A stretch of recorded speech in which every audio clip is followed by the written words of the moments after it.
একটা লোক খারাপ হইতে পারে, খারাপ লোক পৃথিবীতে জন্ম নেয় না, নেয় আমার ঘরের মধ্যে নিতে পারে, তখন তাকে আমরা কি করি, শাস্তি দিতে পারি। শাস্তির মুখে তো আনতে হবে। আগে যারা তাদের শাস্তি তাদের প্রশ্ন করতে পারতাম না, প্রশ্ন করলেই তো গুম। এই জন্য তার উপর আমরা খেপছিলাম।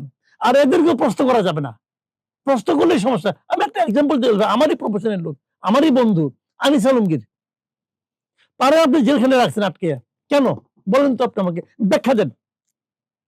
একটা মামলা নিয়ে গেছে, ওই মামলাতে জামিন হয়েছে, এখন তার বিরুদ্ধে আরেকটা মামলা করছে। কি মামলা? দুদকের মামলা। কি হিসাবটা কি? ওই নাকি 3.5 কোটি টাকা হিসাব দেখাইতে পারে নাই।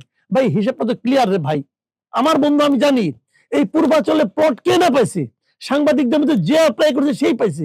পূর্বাচলে প্লট যখন আপনি প্লট বিক্রি করেন তখন একটু দাম কম দেখান, এটা যে কিনে সেই বলে, হয়তো সেটা অন্যায় করছে। তো এরকম অন্যায় বাংলাদেশে পূর্বাচলে যাদের প্লট আছে, যারা প্লট কিনা বেচা করছে, কে করে নাই বলেন আপনি? এটা পরবর্তীতে তারা নিয়ে আটকে রাখছেন জেলে, তারা আপনি জামিনও দিবেন না। তো এটা কি? এটা হলো, ওটা যদি গুম হয় এটা কি?